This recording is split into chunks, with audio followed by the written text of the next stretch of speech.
Et le pharisien, chapitre 3, bien-aimé de Dieu, je t'invite à venir avec moi dans le psaume 14. Oui, nous sommes le 14 octobre 2025. Et comme ce psaume 14 tombe à pic,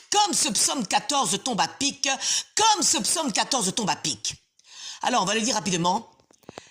Je vais faire du mieux que je peux pour faire une analyse rapide de ce psaume 14. L'insensé dit en son cœur, il n'y a point de Dieu. Ah bon? Mais pourtant nous sommes tous appelés, bien-aimés de Dieu. Nous sommes tous appelés, mais il y a ceux qui bouchent leurs oreilles, qui ne veulent pas entendre cet appel, qui ne répondent pas. Jusqu'à ce que.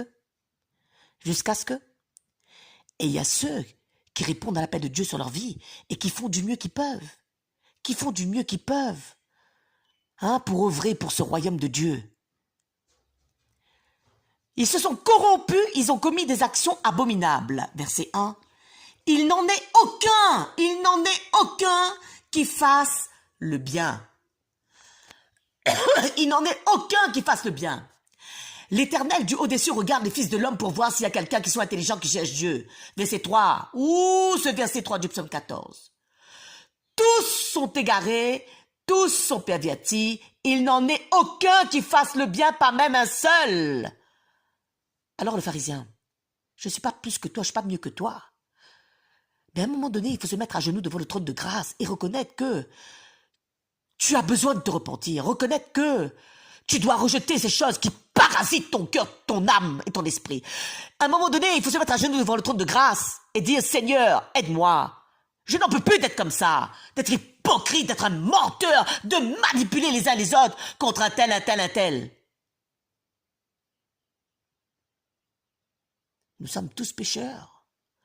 Jésus revient pour enlever son église. Le pharisien. Action-réaction ce matin. Tous ceux qui commettent l'iniquité ont-ils perdu le sens de verset 4? Ils dévorent mon peuple, oui, Satan est un dévoreur, bien-aimé. Ils le prennent pour nourriture, ils n'invoquent point l'Éternel. Ils invoquent l'Éternel de leur bouche quand ils sont dans l'assemblée, n'est-ce pas? Mais quand ils rentrent dans notre case, dans leur cœur, là-bas, ils maudissent. Verset 5. C'est alors qu'ils trembleront d'épouvante quand Dieu paraîtra au milieu de la race juste, jeter l'opprobre sur l'espérance du malheureux.